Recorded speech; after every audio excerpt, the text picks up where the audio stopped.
Bom, pessoal, bom dia. Queria agradecer o convite da UJS para a palestra. Dizer que a tarefa que me foi dada, que é discutir essas três questões, é uma tarefa difícil,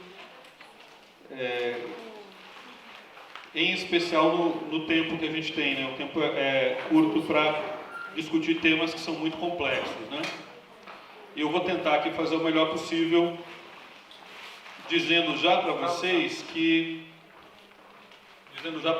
que eu vou ter que priorizar certas coisas para poder cumprir o tempo. Na verdade, eu não vou tratar as três questões de maneira uniforme, porque seria impossível. Então eu vou, a partir de critérios nos quais eu pensei bastante, priorizar umas coisas em detrimento de outras, Pensando em como contribuir mais com o curso de vocês.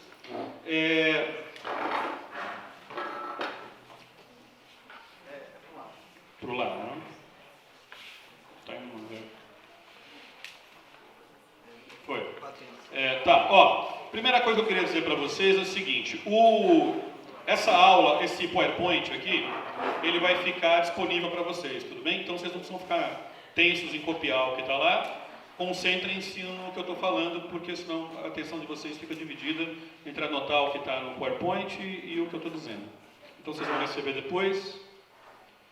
A primeira coisa que eu queria levantar para vocês é que esses três fenômenos, avanço da ultradireita, guerras híbridas e necropolítica, eles estão relacionados, eles são fruto, eles são causados por um fenômeno. Então tem um fenômeno causador desses três conceitos que eu vim discutir com vocês. Esse fenômeno causador é uma profunda crise.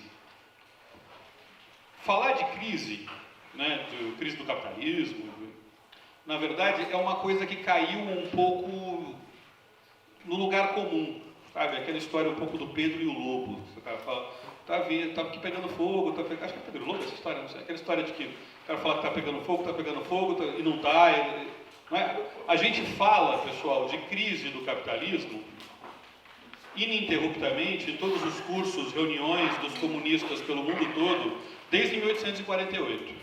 Então, desde a publicação do Manifesto Comunista, que o que preside as nossas análises é a ideia de crise. Então ficou um pouco no lugar comum falar de crise, vocês compreendem? Perdeu a força. Falar de crise perdeu a potência por um uso disseminado. Porque, na verdade, a crise do capitalismo é como se fosse uma doença permanente que tem fases graves, mas, de fato, a crise é permanente. Não está errado. Ou seja, a gente não errou em falar de crise esse tempo todo. Mas existem crises e crises. Existem momentos nos quais a crise se agudiza de forma muito grave. E nesses momentos em que a crise se agudiza muito, é que os grandes acontecimentos se dão. Os acontecimentos mais potentes da história, eles ocorrem quando essa crise, que é uma crise permanente, é uma crise permanente, ela, por uma série de motivações, se agrava de forma muito drástica. Nós estamos vivendo um momento de grande agravamento da crise. E um momento em que essa crise assume muitas dimensões paralelas. Então é uma crise multidimensional. Ela não é uma crise unidimensional, que tem uma dimensão só. Ela é multidimensional.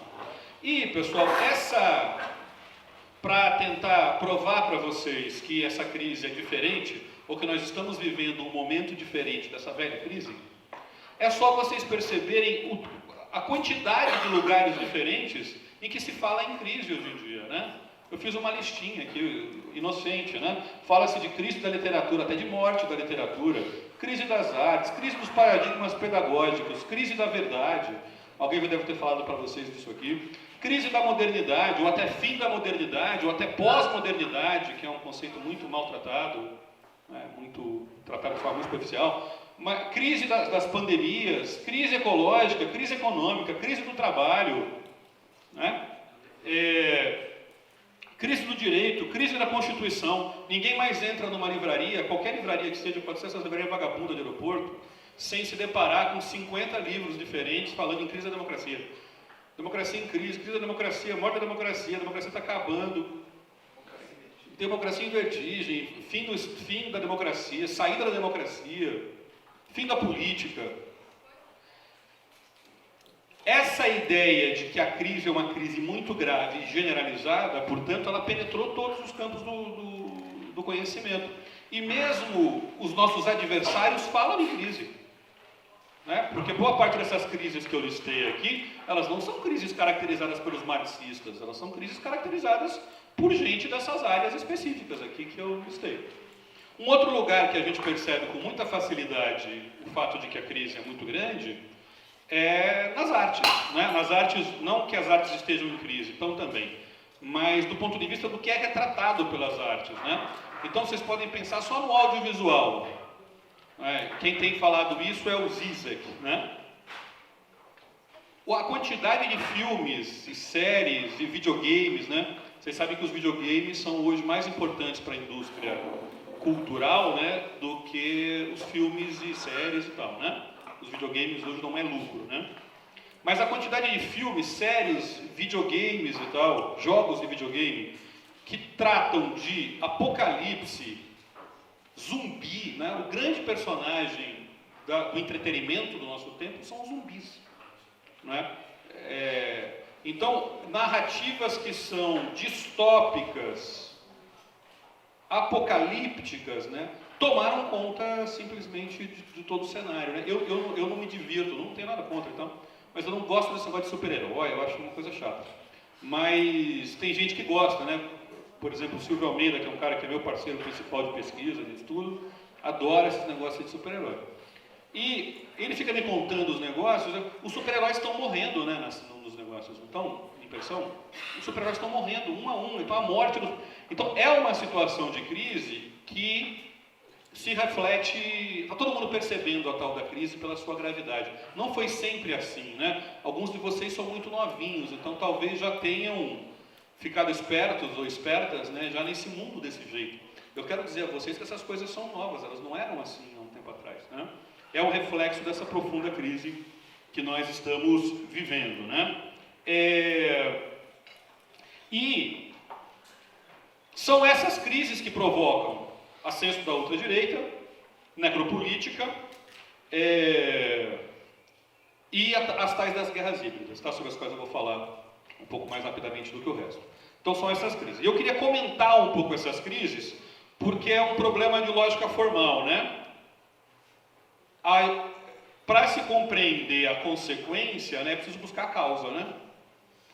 Para você entender por que, sei lá, tem mosquitos andando aqui, né? Você tem que entender o que está causando isso, né? Então a causa é a crise. Entender a crise é muito importante para entender os fenômenos, né? A natureza da crise. A crise tem muitas dimensões, como eu falei. Eu escolhi comentar duas delas. Eu gostaria de comentar mais, gostaria de comentar 4, mas eu vou comentar 2 delas, que é o que o tempo permite, né? A primeira é a mais surrada de todas, mas é a mais importante. Mais surrada porque é o que a gente sempre fala e tal, mas ela é a mais importante, que é a profunda crise econômica do capitalismo, né? O capitalismo vive uma enorme crise. Eu não sei se vocês tiveram aula de economia política, ou de alguma coisa que se relacione mais diretamente à economia política. Se sim, eu espero que isso tenha sido, tomara que isso tenha sido abordado de forma mais profunda. Eu vou ficar achando que vou ficar mais satisfeito com o que eu vou dizer, né? Vou achar menos insuficiente o que eu vou dizer. Mas a verdade é que na história do capitalismo houve muitas crises diferentes, né? Mas tem 3 crises mais importantes na história do capitalismo.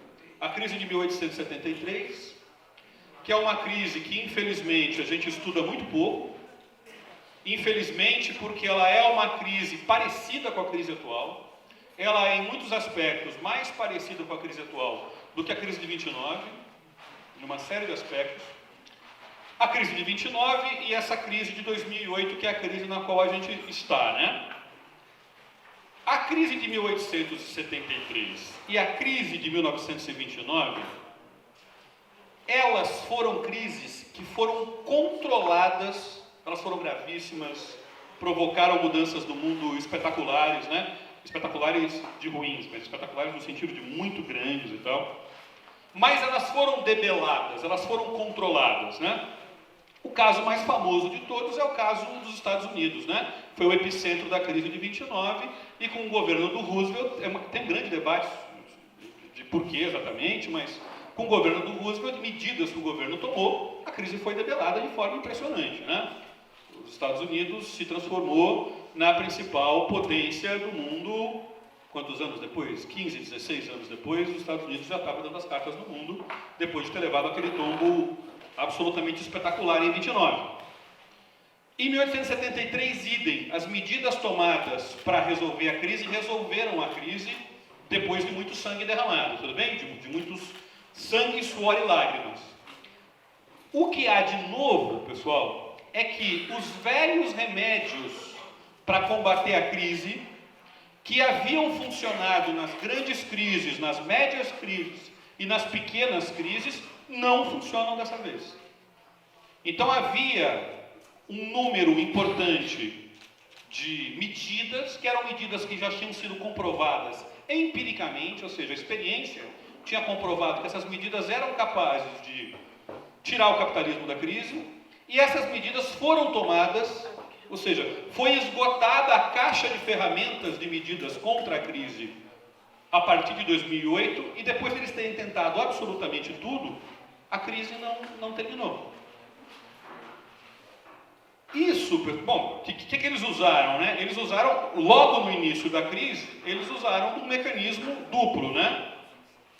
Em relação ao povo, né? Em relação ao tamanho, ao Estado dedicado, ao Estado construído a partir da Segunda Guerra Mundial, o Estado de bem-estar social. A linha foi de desmontagem disso, ou seja, de cortes.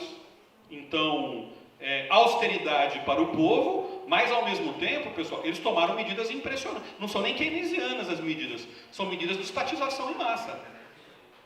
Pessoal, só o Lenin estatizou mais, só o Mao Tse-tung estatizou mais do que os Estados Unidos estatizaram na crise de 2008.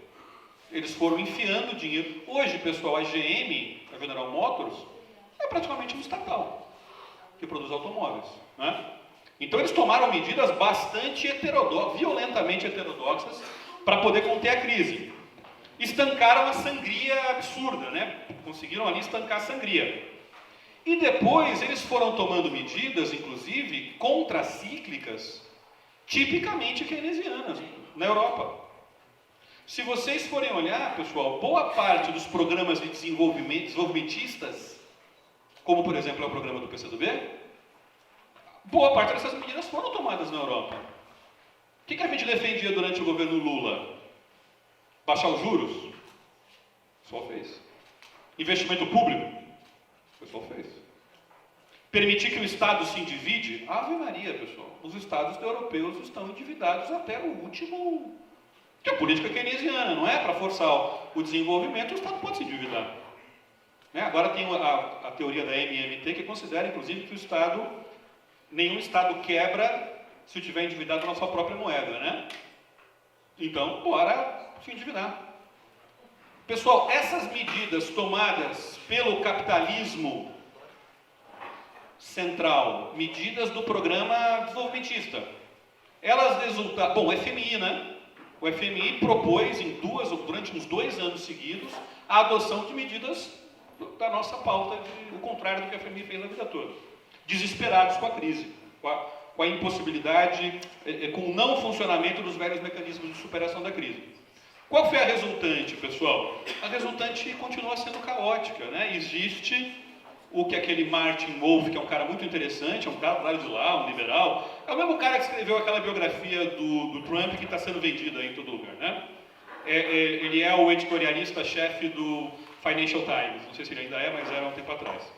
É um cara, um jornalista econômico, né? O que ele chamou de crise crônica de demanda. Não é? Que é um nome novo para várias elaborações que o Marx fez no século XIX. Né? O que quer dizer isso, pessoal? Nenhum mecanismo dos mecanismos clássicos, nem os keynesianos, nenhum, tem sido capaz de provocar demanda. Ou seja, de fazer com que as pessoas consumam. Nenhum mecanismo é capaz. Né? Nenhum dos velhos mecanismos é capaz. Dentre muitas coisas, por conta do triplo endividamento, né? Tem vários autores falando que nós vivemos hoje em uma sociedade da dívida. O endividamento dos governos, que por estarem endividados não conseguem investir, não conseguem subir o investimento público. O endividamento das empresas, que é gravíssimo. O endividamento das empresas, que é gravíssimo. Aliás, justiça seja feita. Quem levantou isso na última campanha eleitoral com agudeza, clareza, conhecimento foi o Ciro Gomes, que colocou isso no centro do seu programa, e ele estava correto. Então, o endividamento dos países, o endividamento das empresas e o endividamento das pessoas. Ou seja, você tem um gravíssimo processo, isso é no mundo todo, de endividamento das famílias, das empresas e dos governos. Eu vou só passar para vocês, porque o tempo não permite mais, rapidamente, eu vou só passar, mas olhem para a tela. Isso é o endividamento das famílias em várias economias do mundo. Eu só peguei, pessoal, gente que a gente acharia que tem uma situação econômica boa, países que têm uma situação econômica sadia, né? Canadá,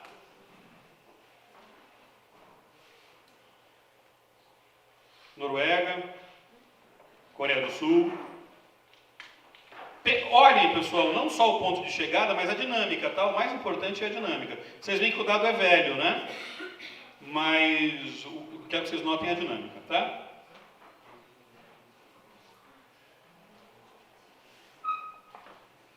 E olhem o númerozinho da direita, né, obviamente, na coluna.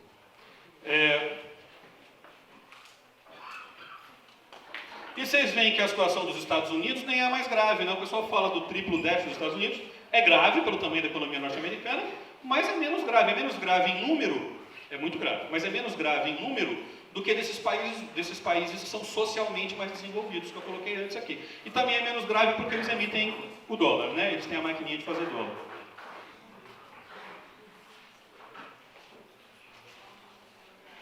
Tem um gráfico aqui que mostra a explosão da dívida pública, mas deixa para lá. Eu queria mostrar para vocês só um dado, que é um dado impressionante, que está nesse livro desse François Morin, que é um cara dos bancos, é um funcionário dos bancos, é um cara do lado de lá e tal, né? Que mostra o seguinte: a dívida pública mundial, hoje, é de 51,8 trilhões de dólares. E o volume de capital controlado pelos 28 maiores grupos financeiros privados do mundo é do mesmo tamanho. Então você pega toda a dívida pública do mundo, 50 trilhões, e a dívida pública dos 28 maiores grupos, e o capital controlado pelos 28 maiores grupos financeiros, só os financeiros, tá? 50 trilhões. O que é isso? O que esse dado mostra, pessoal? Esse dado mostra uma dinâmica atual do capital. Qual que é a dinâmica atual do capital, pessoal? O capitalismo é um sistema no qual a lógica do capitalismo, o que faz o capitalismo ser um sistema distinto dos outros, é que o capitalismo é um sistema... Mercadoria sempre houve, né, pessoal? Mercadoria não é uma invenção do capitalismo, certo? Sempre teve mercadoria, né? Então, o capitalismo não é um sistema que cria mercadoria, isso é uma bobagem, né? Mas o capitalismo é um sistema no qual a lógica da mercadoria, a lógica do capital também sempre teve. Os fenícios não tinham capital? Tinham. Os romanos não tinham capital? Tinham, tá? Mas a lógica do capital é a sua autorreprodução infinita. O capital se move, ele existe, se autorreproduzindo de forma infinita. Essa é a dinâmica do capital. Isso é o que distingue o capitalismo dos outros sistemas, né? Este processo, pessoal, que é chamado pelo Marx de processo de valorização do valor, esse processo em que o capital se autonomiza, ele ganha vida, ele ganha ânima. É interessante que o Marx, quando está escrevendo isso aqui, ele está usando várias metáforas agostinianas, de Santo Agostinho. Ele fica discutindo a alma do capital, ele está o tempo todo, um grande leitor de Santo Agostinho, e ele está usando várias metáforas agostinianas, né? Então, esse capital ganha ânima, ganha vida, então ele vira um sujeito na prática, então, porque ele tem força própria, e a lógica dele, incontrolável, é a lógica de crescer. de se autorreproduzir. Essa autorreprodução do capital, esse capital que gera capital, ou seja, o valor que gera valor, a valorização do valor, para usar o termo do Marx, exato, esse processo de valorização do valor já aconteceu de várias maneiras na história, de muitas maneiras diferentes, tá? Qual que é a clássica maneira, pessoal? Qual que é a maneira sadia de valorização do valor? É quando a valorização do valor se dá através do trabalho. Tudo bem? É quando a valorização do valor se dá através do trabalho. Porque vocês sabem que toda a riqueza é gerada pelo trabalho. Tudo bem? Toda a riqueza real, ela é gerada pelo trabalho. Só o trabalho gera riqueza. Certo, pessoal? Essa é uma conclusão tirada por um grande economista burguês chamado Davi Ricardo, tá? O Marx pegou isso pronto no Davi Ricardo. Está lá no Davi Ricardo com começo, meio e fim, né? O Davi Ricardo provou isso, percebeu, notou isso, porque ele estava interessado em dar argumentos para os industriais contra a turma da terra na Inglaterra. Então, igual, porque tem uma turma que diz que o que cria valor é o comércio, o que cria riqueza é o comércio. Outra turma diz que o que cria riqueza é a terra, são os fisiocratas, tudo bem? Ele vai dizer, está todo mundo errado, o que cria valor é o trabalho. Né? O que o Marx vai dizer? O Marx vai pegar essa ideia e vai fazer um mundo inteiro dela, né? Pegar essa ideia pronta. E vai derivar dessa ideia o mundo todo. Vai dizer, então os burgueses são os parasitas e nós precisamos criar a sociedade dos que trabalham, porque toda a riqueza vem do trabalho. Mas muito bem, pessoal, durante um longo período do capitalismo, esse processo, que é a natureza do capitalismo, que é a valorização do valor, se dava de forma não doentia. E não fictícia, principalmente, porque se dava pelo trabalho. Hoje, pessoal, a valorização do valor se dá principalmente na esfera financeira. Por isso que ela é anômala, doentia e fictícia. Vocês compreendem por que é fictícia? Porque dinheiro não gera dinheiro de verdade. O que gera? Dinheiro não gera riqueza real. Onde é que aparece a riqueza, pessoal? Em que momento aparece a riqueza? Você tem... Isso aqui era pano, espuma, madeira e metal. Tudo bem? Separado. Certo, pessoal? Cada um valia 1, tá? Falei de 5 coisas. Então isso aqui valia 5 quando estava separado. Quando foi lá alguém, pessoal, e montou isso aqui, ó, isso aqui passou a valer 50. Vocês entendem? Apareceu 40 aqui, ó. Surgiu, magia. Tá? Não existia e passou a existir. Tudo bem? Isso aqui é a criação real da riqueza. Não havia esses 40 e esses 40 apareceram. O Davi Ricardo foi o cara que falou isso aqui. Não foi o Marx, foi o Davi Ricardo. Né? Esse é o momento em que a riqueza é criada, através do trabalho. Né? Por isso que tem trabalho produtivo e trabalho improdutivo. Né?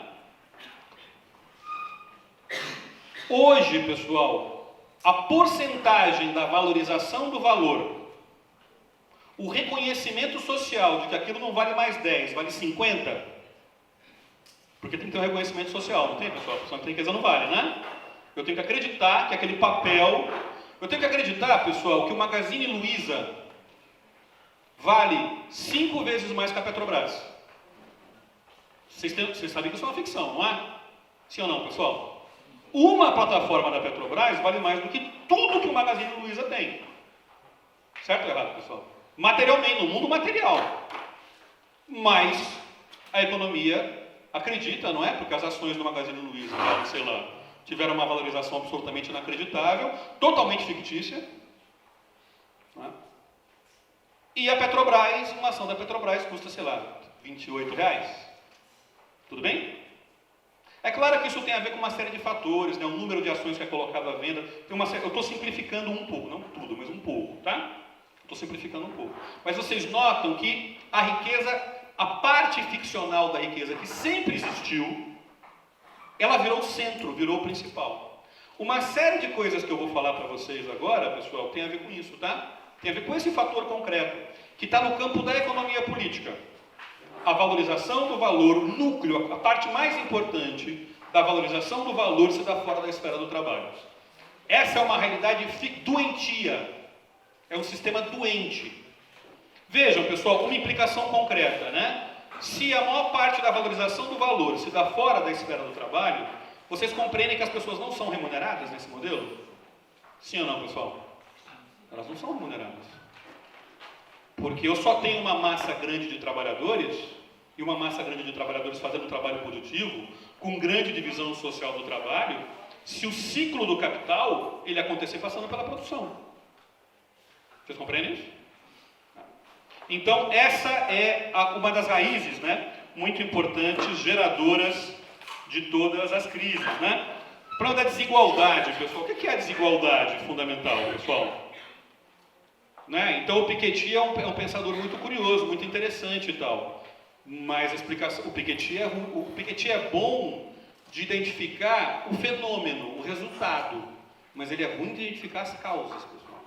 As causas não são as causas identificadas pelo Piketty. As causas para a desigualdade, vocês conhecem o Piketty, não é? Ele é um sujeito que está fazendo grandes estudos empíricos, né, sobre o problema da desigualdade no mundo e propondo soluções, né? Um grande pesquisador brasileiro que acabou de ganhar prêmio, ganhou todos os prêmios aí, ganhou, como é que chama? Jabuti, prêmio CAPES, o Escambau e tal, com um livro que é uma aplicação das teorias do Piketty ao Brasil, igualzinho. Só que ele vem lá do século XIX e tal, acabou de ganhar. É coisa boa, porque está denunciando a desigualdade, ajuda. Mas do ponto de vista teórico, nosso assunto aqui é teoria, não é política, certo? Do ponto de vista teórico, as causas não são exatamente essas, né? Quais são as causas, pessoal? A causa fundamental é esse processo de financiarização, tá? Que o Marx, pessoal, já tinha flagrado. O Marx, isso está no Capital, mas isso está desenvolvido de forma mais interessante, porque o Marx está escrevendo de forma mais livre nos Grundrisse, que são os cadernos preparatórios do Marx. Como ele está fazendo anotações para ele mesmo, ele especula muitas coisas que depois se deram, né? Quem tem falado muito disso é o Beluso, Luiz Gonzaga Beluso, que é um keynesiano cada vez mais marxista, é um keynesiano que está vendo que o Keynes não consegue explicar o mundo de hoje, né? Ou não consegue explicar tão bem quanto o Marx, mas o Beluso notou isso, né? Como os Grundrisse são muito potentes para explicar esse processo de crise, tá? A segunda crise, pessoal, de base, é uma crise de disputa pela hegemonia mundial. Eu vou ser bem mais breve nessa crise, porque ela está na boca de todo mundo, e vocês devem ter abordado ela aqui no curso, né? Vocês sabem que antes de, sei lá, de todo mundo é forte falar, mas antes de qualquer outro grupo aqui no Brasil, o PCdoB vinha falando de um processo de multipolaridade no mundo, né? Um mundo com muitos polos, né? O PCdoB escreveu, olha, existe uma tendência à multipolaridade. Quando a gente começou a dizer isso, o pessoal lá atrás, sei lá, uns 3 congressos para trás, uns bons 15 anos atrás, né? Muita gente falou, vocês estão malucos, os Estados Unidos mandam no mundo, a força dos Estados Unidos é absolutamente descomunal, não tem concorrência e tal, né? Não tinha de fato, mas ali a gente estava olhando não a fotografia, a gente estava olhando o filme, a tendência, né? Tanto é que a gente dizia tendência à multipolaridade, né? Eu acho que hoje ninguém duvida de que existe uma multipolaridade no mundo, né?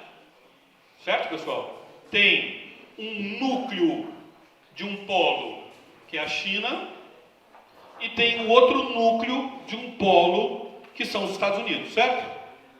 Tudo bem, pessoal? Multipolaridade. Se confirmou a tendência e se formou um processo de multipolaridade, né? Eu não sei quantos de vocês aí já têm celulares Xiaomi, eu não sei se é assim que se fala, ou Huawei, ou Zenfone no bolso, né? Acho que uma parte importante de vocês aí já deve ter. Quem não tem, pessoal, terá em pouco tempo, porque essas empresas chinesas... Oi? Tá bom. Essas empresas chinesas, elas oferecem vantagens muito grandes de qualidade e preço, então é um problema de tempo, né? Não preciso dizer para vocês a importância que tem os celulares, né?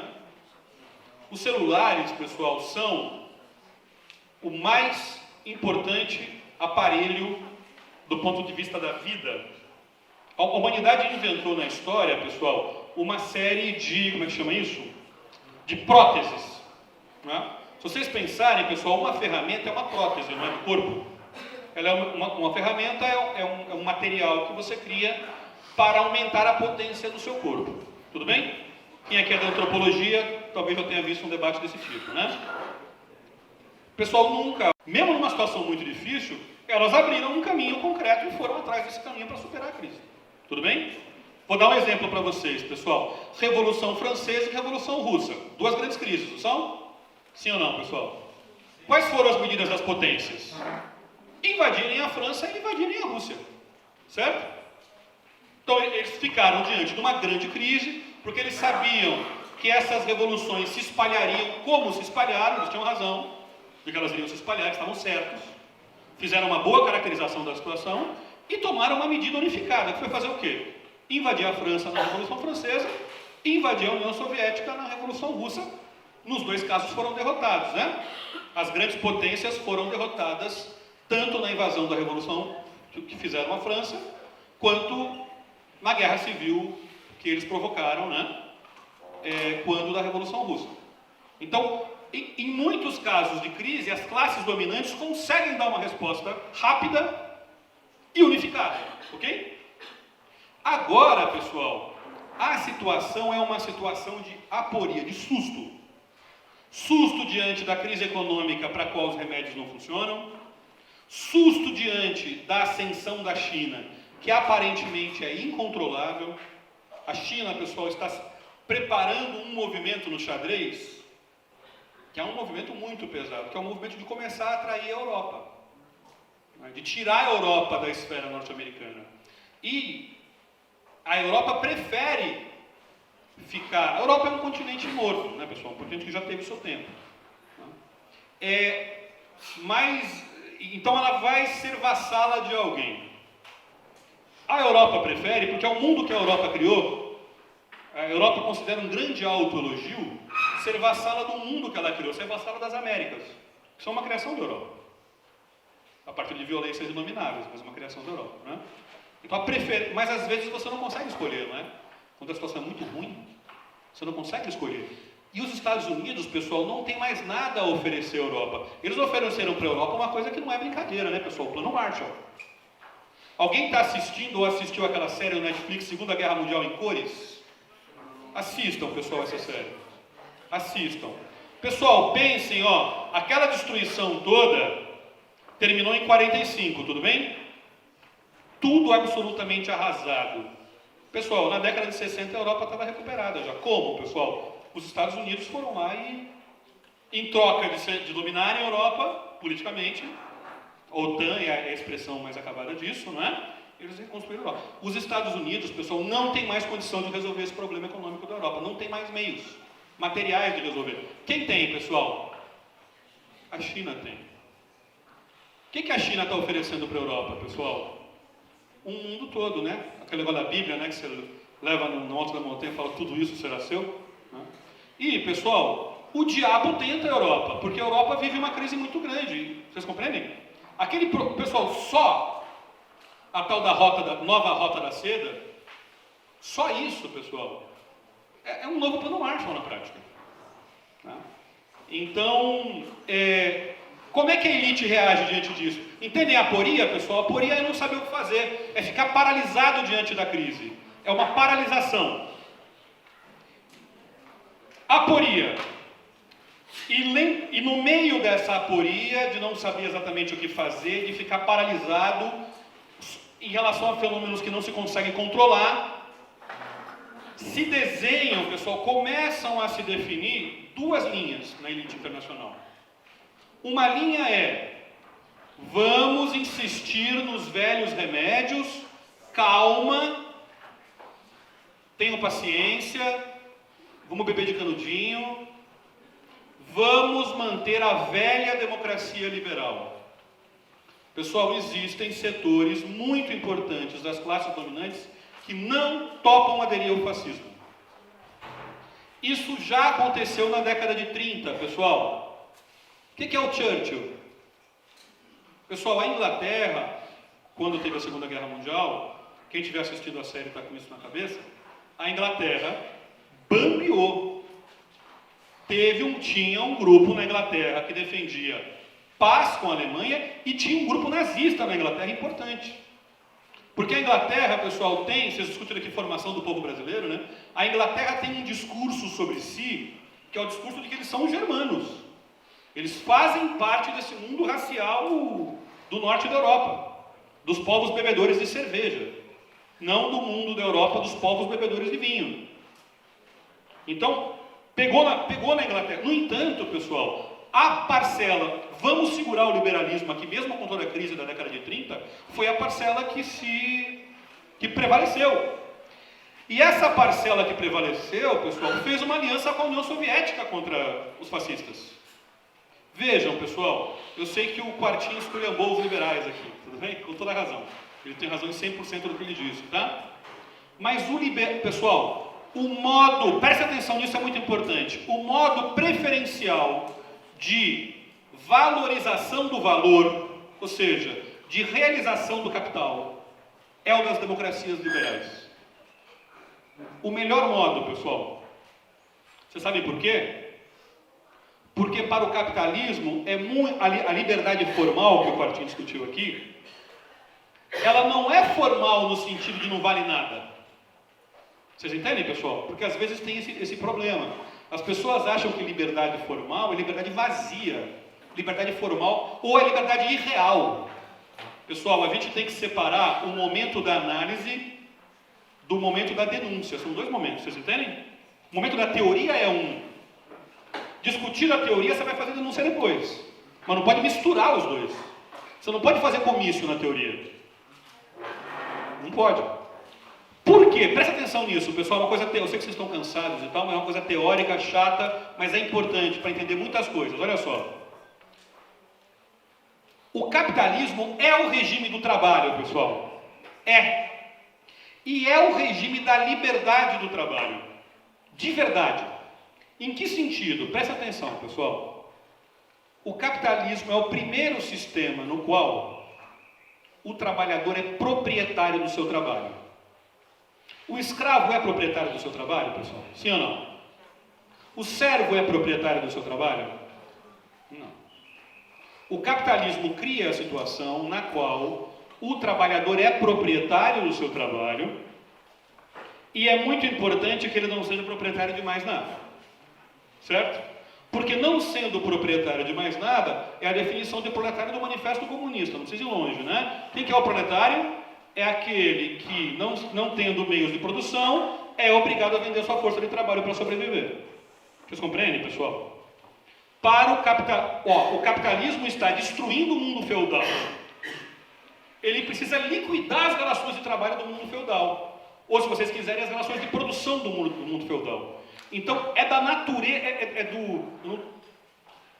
da natureza do, não queria usar natureza, mas é da natureza do capitalismo libertar o trabalho, pessoal, nesse sentido estrito, de fazer com que o trabalhador seja dono do seu próprio trabalho.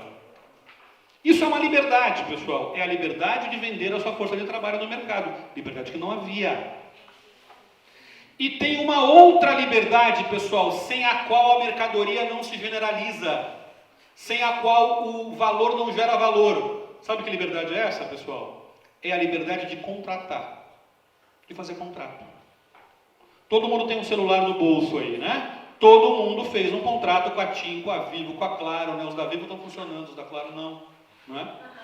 No contrato que vocês assinaram diz que pode não funcionar, não tem problema. Certo? Pessoal, olha só. Não existe capitalismo sem uma coisa chamada autonomia da vontade, pessoal. Não tem capitalismo. Não sei se vocês sabem, havia um grande debate no escravismo romano sobre se o escravo podia ou não podia ter coisas. Sabe qual é a conclusão do debate sobre isso em Roma, pessoal? Gaio, Ulpiano e tal. A conclusão é, não, o escravo não pode ter nada, nem uma pedrinha. Se o escravo pegar uma pedrinha e achar bonito, não é dele. Por que isso é muito importante, pessoal? Porque para a lógica do escravismo funcionar, todo fruto do trabalho tem que ser do senhor. Porque como é que eu diferencio a uva que ele pisou da pedrinha? Pedrinha pode, uva não, isso aqui pode, não dá, certo? Vocês compreendem isso, pessoal? O capitalismo precisa destruir isso. Porque para a mercadoria se finalizar, as pessoas precisam poder ser proprietárias de coisas. Vocês entendem ou não isso, pessoal? Entendem? É importante, tá? Não sei se eu estou sendo... Se está complicado, não entendem por isso, né? Essas duas liberdades são da natureza do capitalismo. E qual que é, pessoal, a superestrutura ideal dessa estrutura? é uma democracia liberal burguesa. Vocês compreendem? Não é o Pinochet, pessoal. É o Fernando Henrique. Tudo bem? E existem nas classes dominantes burgueses que acreditam nisso piamente.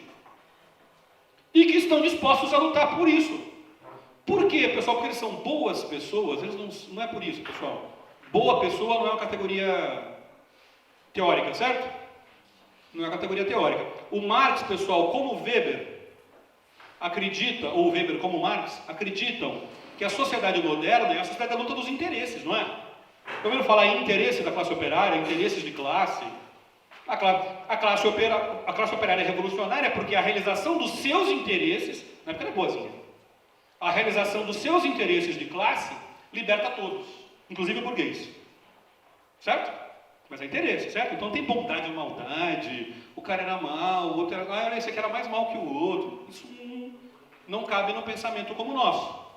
Na vida real tem, né? Mas no pensamento teórico não importa isso, né? Então tem um setor, presta atenção nisso, pessoal, tem um setor da elite liberal, internacional, que está lutando contra a ultradireita, está lutando contra o fascismo. E eu vou dizer para vocês uma coisa que pode parecer radical, depois vocês editem do vídeo.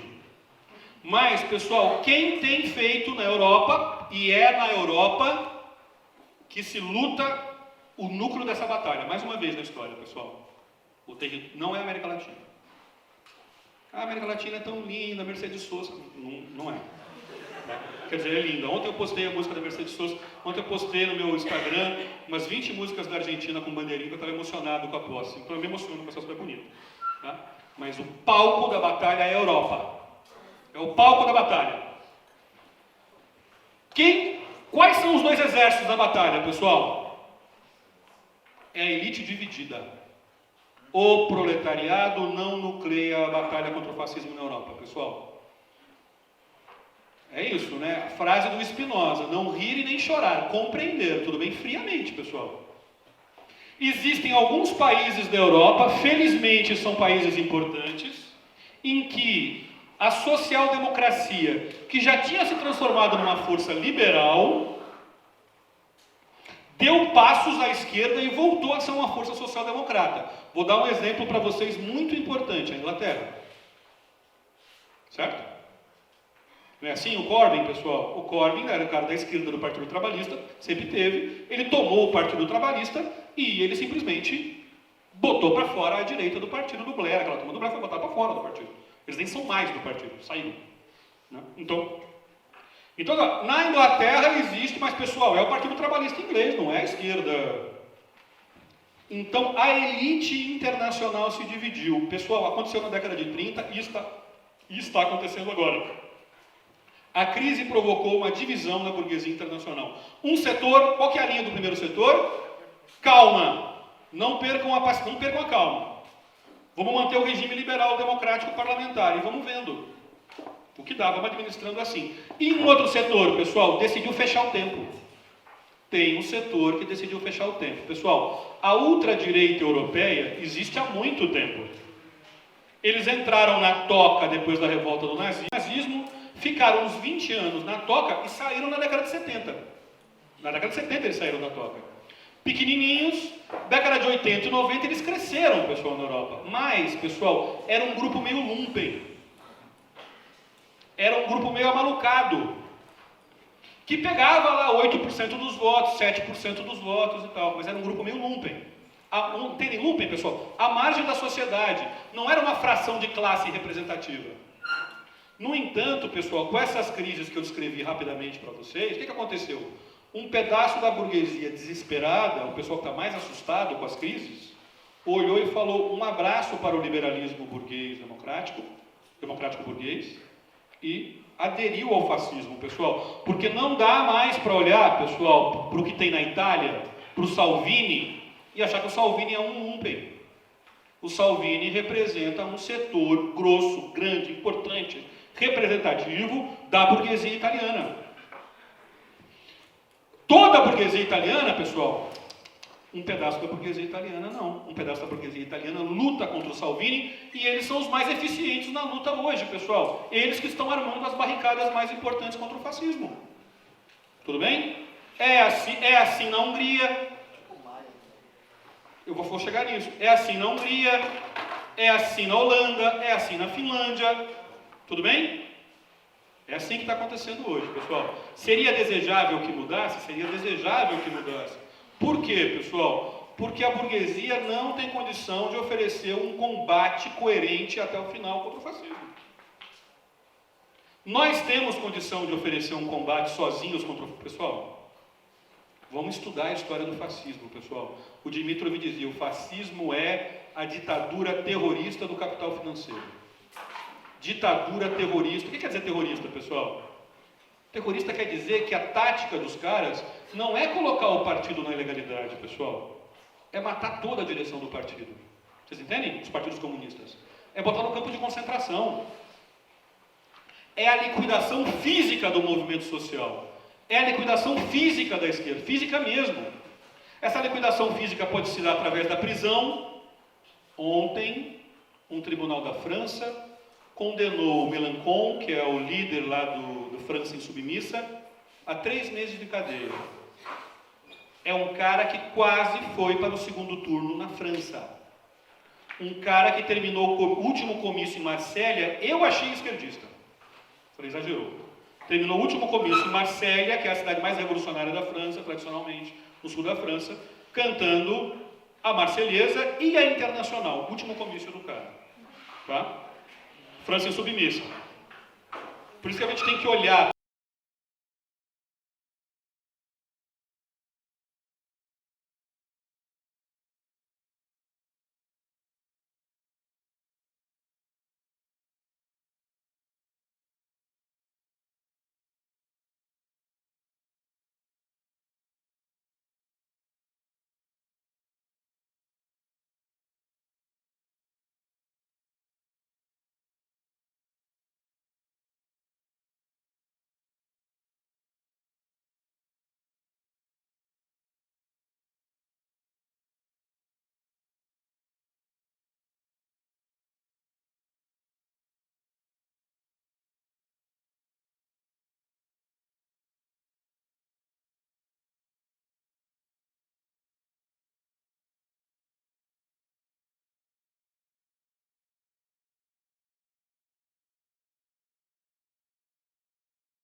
Porque em muitos casos, pessoal, no meu tempo não era bom, porque o cara velho como eu sempre fala, no meu tempo que era bom e tal, não era bom.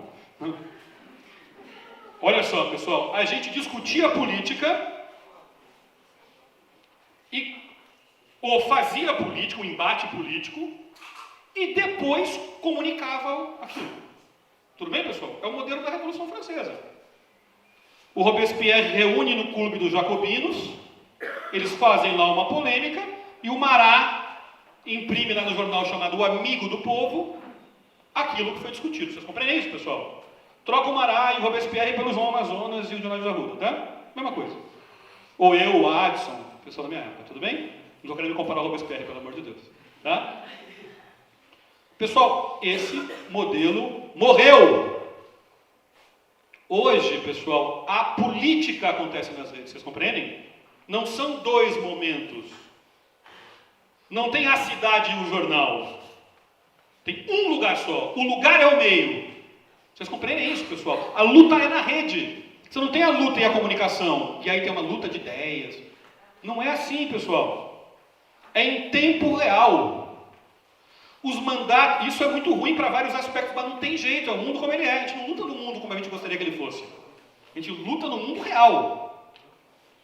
Pessoal, os mandatos acontecem nas redes. Não é que você tem um mandato e comunica. O mandato acontece na rede. Um deputado decide fazer ou não fazer uma coisa de acordo com a rede. Vocês compreendem? O mandato obedece à rede, pessoal. É bom que seja assim, não me interessa se é bom. Eu acho que é ruim, mas não importa. É assim. Vocês compreendem? E é assim, pessoal, de forma multidimensional. Olha... O relacionamento que vocês têm com seus parentes acontece nas redes. Não é que você tem um relacionamento e tem a comunicação. Não. É lá que acontece, pessoal. Nos grupos do WhatsApp das famílias. Certo? Salvo situações em que trancam vocês todos juntos no espaço, e aí vocês podem se ver e tal, papapá. Como é que são os relacionamentos amorosos, pessoal? Ou os sexuais não necessariamente amorosos e tal? Eles se operam pelas redes sociais, sim ou não, pessoal? Nudes, exatamente, não é? Vocês compreendem o que eu estou querendo dizer? Pessoal, ó, eu estou dando exemplos muito cotidianos, pessoal, mas eu queria que vocês pensassem nisso na macro escala. Pessoal, o Trump preside os Estados Unidos no Twitter. No Twitter. O Bolsonaro. E a gente, pessoal, não devia ridicularizar esse tipo de coisa, porque é um erro. Pessoal, o bolsonarismo, o trumpismo, o salvinismo na Itália são movimentos muito profundos, que captaram coisas que a nossa antena, pessoal, coitada da nossa antena, coitada. Eu dos mais entusiastas no erro, tá? Tinha certeza que o Alckmin ia ganhar a eleição. Porque eu estava fazendo, pessoal, a conta do mundo que acabou.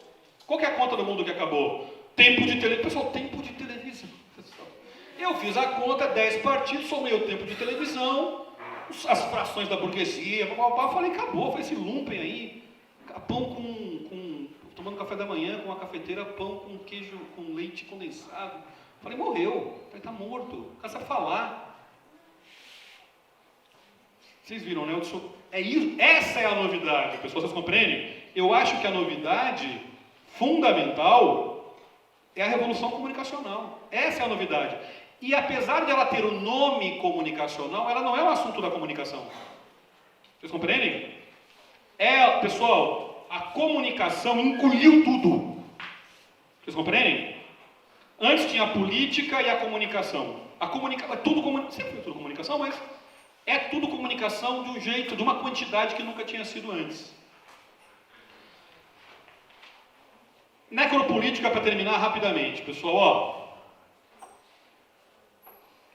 essas crises que eu descrevi no começo, elas são crises que provocam, pessoal, a formação de uma massa imensa de indesejáveis. Vejam, pessoal, o capitalismo nunca funcionou sem uma massa de gente sobrante, tá? Sempre teve, pessoal. Então vejam só, quando Pensa assim, quando o capitalismo estava bem, tudo bem?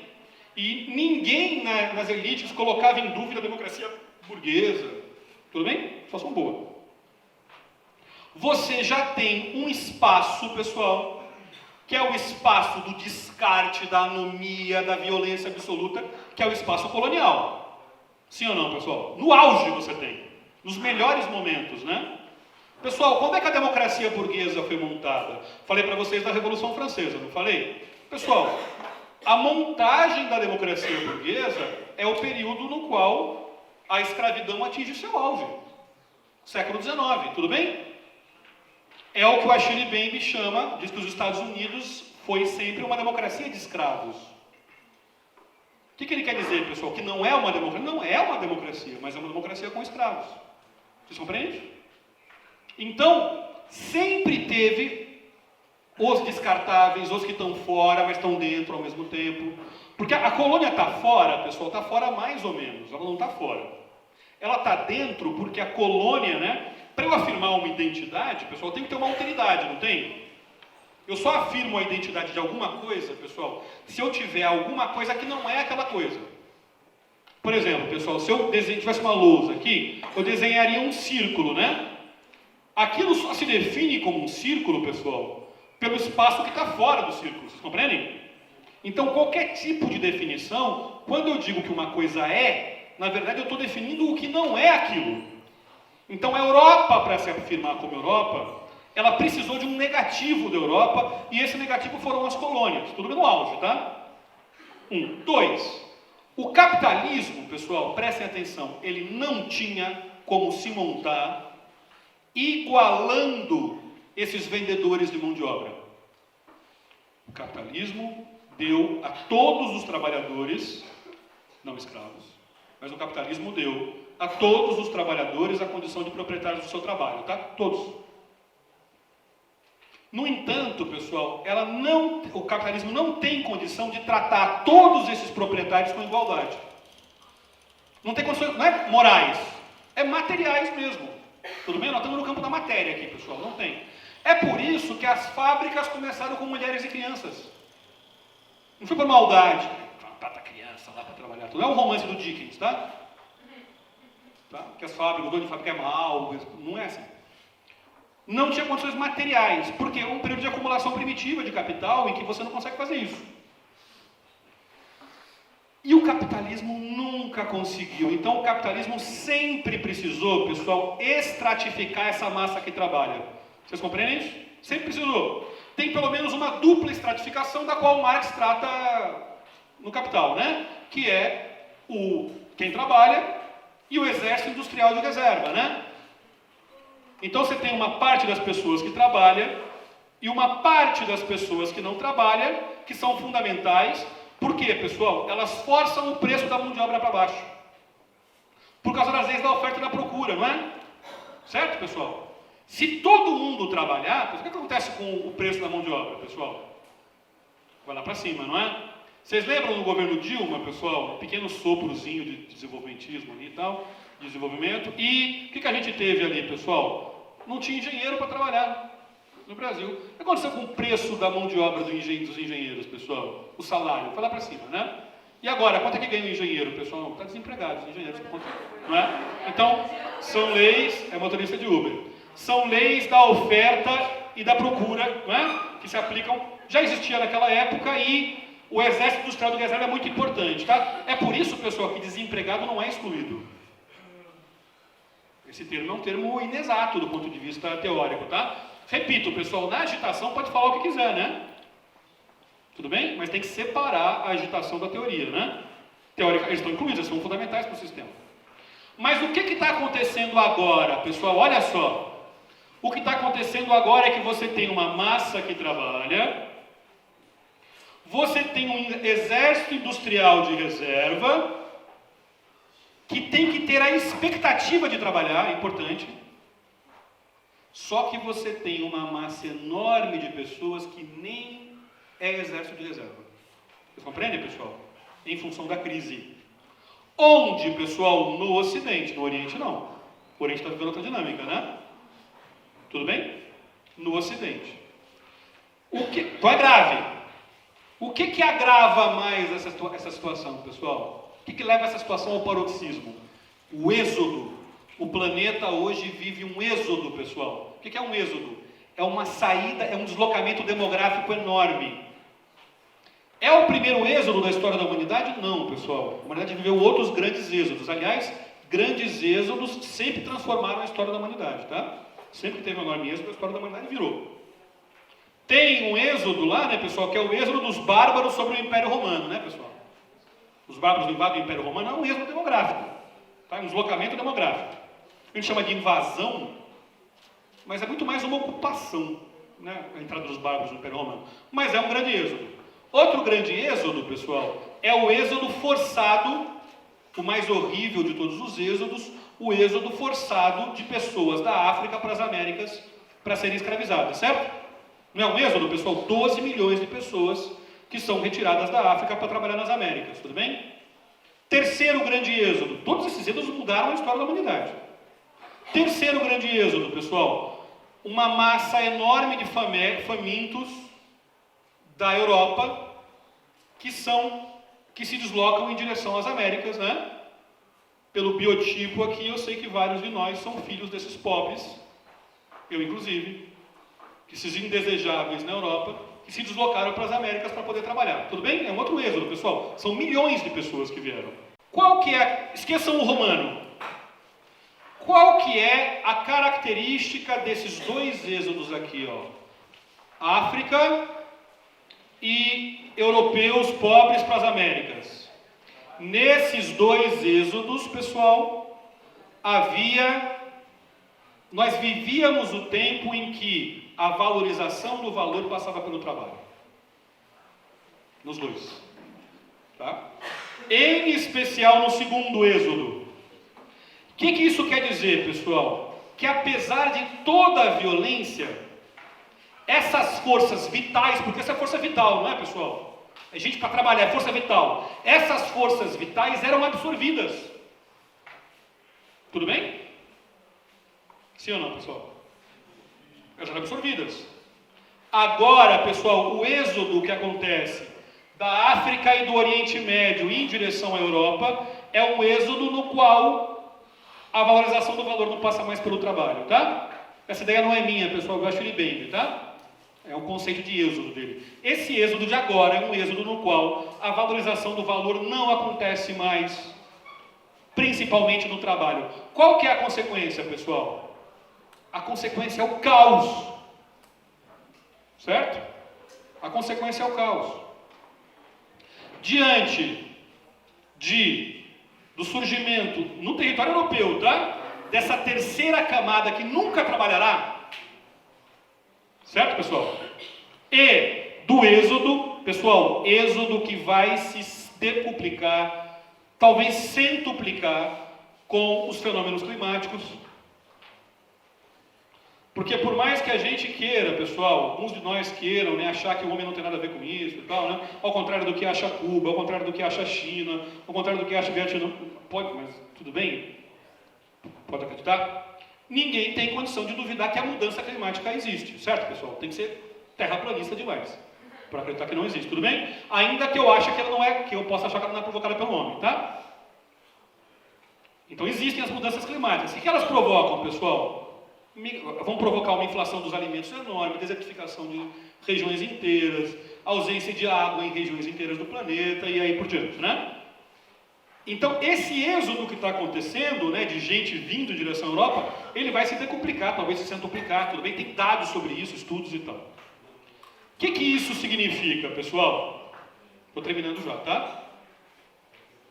O Foucault criou, na década de 60 e 70, um conceito chamado biopolítica. Qual que é o conceito de biopolítica, pessoal? O Foucault afirmou o seguinte, o Agamben concorda, tem diferença entre eles, mas Agamben e Foucault, tá? Foucault primeiro.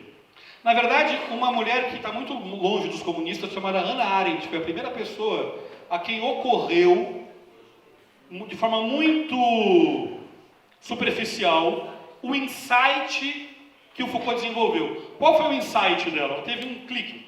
O clique foi: Todas as vezes em que os governos olham as populações como força vital, força biológica, a humanidade cai em situações de muita dificuldade. Escreveu isso lá, na condição humana, tá? Entendeu? O governo olha para a população não como um ser político, mas como força vital, como máquina para trabalhar. Escreveu isso, tá?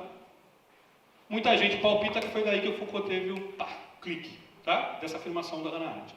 Muito bem, qual que é a ideia do Foucault, de forma muito vagabunda e rápida e tal? O Foucault diz, a partir do 1800, do 1700 já, mas principalmente do 1800, os governos, o núcleo da dominação, o que tem de mais importante da dominação, ele não acontece através de comandos. Façam isso, façam aquilo, lei tal, agora a distribuição de leite é assim, MP não sei das quantas. Isso é muito importante. Mas tem um outro tipo de dominação, que é uma dominação que se dá sobre os corpos. Os corpos físicos, biológicos mesmo, tá? Que dominação é, que ele vai chamar de biopolítica, né? Que dominação é essa? A mulher engravida, ela vai, se ela estiver num país mais desenvolvido, né? Ela vai no hospital e diz para o médico diz, você está grávida. O que acontece, pessoal? Peso, altura, quando vai nascer, tudo bem? A partir desse momento, aquela vida que nem existe ainda, né, só vai existir quando nascer, aquela vida ali, ela passa a ser controlada pelo Estado, tudo bem? Nasceu o pai, quando o pai registra, né, a gente sabe que na maioria dos casos, em muitos casos o pai nem registra, mas alguém vai lá registrar a criança. Quando chega no cartório, é o Estado, né, pessoal, o cartório? O que é o cartório? Nome, papapá, faz um registro ali, RG, controle de, tudo bem? O Estado estabelece, pessoal, um controle, preste atenção, pessoal, sobre a vida biopolítica, um controle sobre a vida, que é um controle, e depois escola. Aliás, escola, cadeia, que são coisas bastante parecidas, não são, pessoal? Tem estruturas análogas, né? A escola, a cadeia, são estruturas disciplinares, né? Essas estruturas vão domando e vão produzindo o que o Foucault chama de corpos dóceis e disciplinados. E fundamentalmente produtivos, tudo bem? Porque qual que é o vetor? O vetor é a criação de um corpo produtivo, tá? Biopolítica, é bem mais complexo do que isso, mas biopolítica, tá? Então é um controle que se dá sobre os corpos. Um disciplinamento dos corpos. Partindo desse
foi até o Supremo, pessoal, para proibir as religiões afro-brasileiras de fazerem sacrifício animal, né?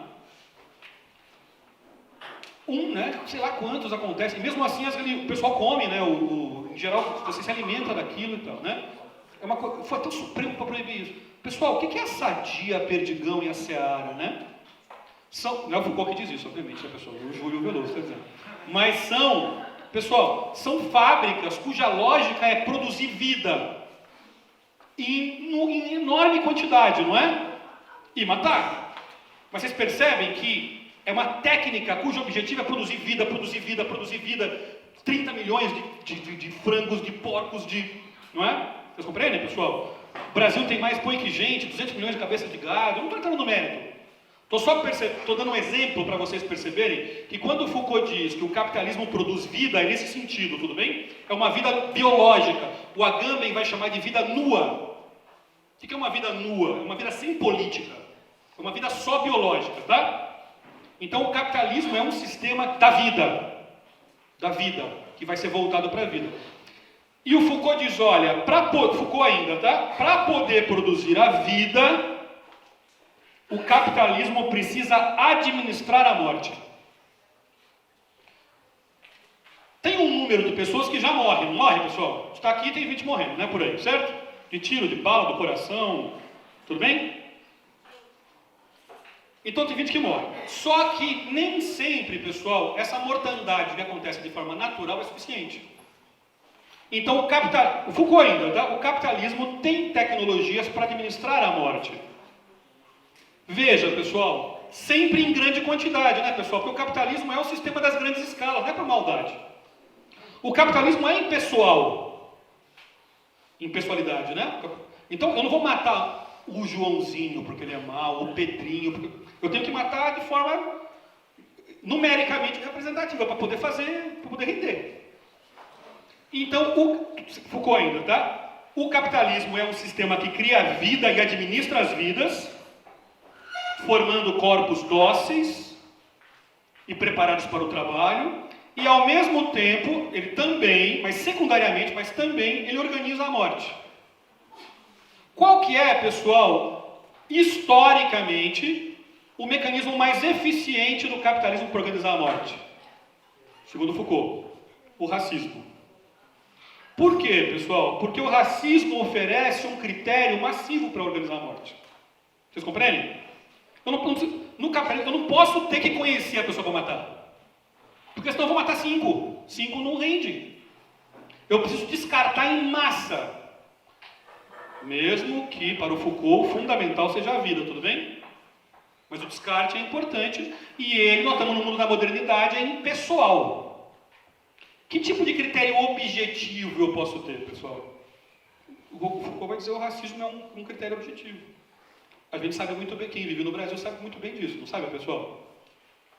A polícia está passando na rua, ela sabe para quem ela dá bom dia, ela sabe para quem ela fecha a cara, ela sabe quem ela dá geral, ela sabe quem ela leva embora e prende, ela sabe quem ela leva embora e não volta mais para casa, certo? Ela conhece a pessoa, vai na casa da mãe. Não, né, pessoal? Ela decide isso de forma objetiva, tudo bem? Tá lá, pessoal, no mar, no Mediterrâneo, estão lá os barcos da marinha italiana. Tem um velho, pessoal, está no Código Penal, não pode negar socorro, né? Omissão de socorro, é um crime. Tem um velho princípio que vem da antiguidade, pessoal, que é qual princípio? Você ajuda o náufrago, mesmo que ele seja o seu inimigo. Se você está lá, você é romano, tem um navio cartaginês, você mata, o cartaginês mata. Mas se estiver afundando, você socorre, depois você mata. Você socorre, pega o cara, tá bem já? Tá, dá a toalha pro cara, e depois você bota o cara na ponte e joga o cara na água de novo. Mas você socorre, tudo bem? É um velho princípio. Isso está na cabeça de qualquer marinheiro, pessoal. A ideia é de que você tem que ajudar o náufrago, tá? E está no Código Penal. No entanto, o governo da Itália aprovou uma lei de negar socorro para os imigrantes, tudo bem? Sim ou não, pessoal? Está lá o marinheiro italiano olhando e ele vê um navio de turista da CVC do Brasil, tudo bem? Caro, portanto só tem branco. É um navio que é do Brasil, mas parece que é de Estocolmo, da Suécia. O que ele faz se estiver afundando, pessoal? Socorre. E se ele olhar o navio, pessoal, e ele perceber que o pessoal vem de para baixo da região do Sahel, vem de para baixo do deserto do Saara, deixa morrer, tudo bem? Tudo bem, pessoal? É um critério objetivo. O Foucault não diz, mas o Foucault está percebendo que a raça é um critério que te permite objetivamente organizar o descarte. Mesmo que esse descarte seja acessório ao principal, que é gerar vida, ok? O que o Bembe faz com o conceito de necropolítica, pessoal? O Bembe parte do Foucault e caracteriza várias crises, colocando a economia política no centro, caracteriza várias crises e tenta mostrar que houve uma inversão. Hoje o capitalismo é um sistema que ele não centralmente faz a vida, organiza a vida em grande quantidade, nua e tal, como pensou Agamben, e organiza algum grauzinho de morte, porque o natural não dá tudo. Não, é o contrário, tudo bem? O capitalismo é um sistema que administra o descarte, administra a morte. E existe, segundo o Bembe, pessoal, olha só, isso é uma novidade, pessoal? Não. Na colônia sempre foi assim. Então existe, vou terminar agora, existe uma generalização da condição da colônia. Tudo bem, pessoal? A condição da colônia se generaliza. A colônia sempre foi o lugar em que você pode matar, livremente. A vida nunca foi sagrada na colônia. Ele diz, por exemplo, né, você nunca, por exemplo, a guerra na Europa, é uma guerra cheia de regras. Você declara guerra, o outro declara guerra a você. Desde quando, pessoal? Desde o fim das guerras religiosas no 1600. Tá? Quem estuda direito internacional aqui sabe disso. Mas a mesma reunião, pessoal, que estabeleceu essas regras, ela estabeleceu essas regras do território da Europa. O que ela disse ao mesmo tempo? Lembra do exemplo do círculo? Ela disse que fora dali, essas regras nunca valeriam, né? Então a guerra contra a colônia sempre foi uma guerra total, de extermínio. Não tem o tempo de desenvolver, tá? Então existe uma generalização da situação colonial. E, pessoal, existe o que ele chama, termino com isso, de devir negro do mundo. A condição a qual os negros foram relegados está se transformando numa condição de todos, tá? Lentamente. Claro que isso pode ser barrado. Não é tão claro assim na obra dele, mas ele fala, né, de uma vontade de comunidade, ele abre algumas perspectivas. Mas nós acreditamos que isso pode ser barrado, né? Mas existe um vetor, vou usar as palavras dele, tá? Para que todos sejam negros, no sentido de que as grandes massas da população sejam tratadas na mesma situação com a qual os negros, em especial os negros em situação de colônia, né, ou seja, vivendo nas colônias, foram tratados historicamente, né? Duas coisas interessantes da obra do Bembe, em um minuto eu termino. Primeira, pessoal, o Bembe localiza a dinâmica do processo na economia política, no processo de valorização do valor. Não é uma variação cultural, né, como a gente vê em muitos lugares por aí. Ele olha para o capital. O olho, para ele, o foco gerador de todo esse processo é o capital, é a economia política, não é a cultura. Por mais que isso tenha implicação na cultura, tá? Mas o núcleo é a economia política. E uma outra coisa, pessoal, que não é uma novidade, mas é uma coisa muito importante, e com isso eu termino em um minuto, é que o racismo, pessoal, não é uma coisa do mundo que já acabou e que continua. Vocês compreendem isso, pessoal? Não é que, como o Brasil foi uma sociedade escravista, o Brasil não conseguiu superar os restos da escravidão e tal. Tem isso também, mas isso não é o central, pessoal. O que produz o racismo no mundo todo, não é só no Brasil, no mundo todo, é o capital. Vocês compreendem? O racismo é uma coisa... Não é assim também, olha, o racismo é uma coisa da escravidão, e o capitalismo já mostrou que ele não vai acabar com esses restos. Também não é isso. Entende a diferença? Que podia ser, né? Florestan é um pouco isso. A obra do Florestan é um pouco isso. O Florestan começou pensando que faltava capitalismo ao Brasil. Então, quando o Brasil fosse pleno... Então, era preciso fazer uma luta política para que o Brasil fosse plenamente capitalista. E um país plenamente capitalista é um país em que se dá, pelo menos, a igualdade formal a todos. Tudo bem? Então, o racismo é um resto do escravismo.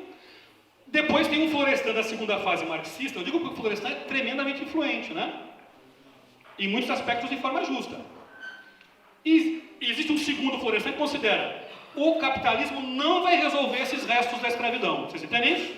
Não é capaz. Então o que faz, pessoal? É o Florestan revolucionário, tem que fazer uma revolução. O Florestan defende: só o socialismo vai resolver o problema do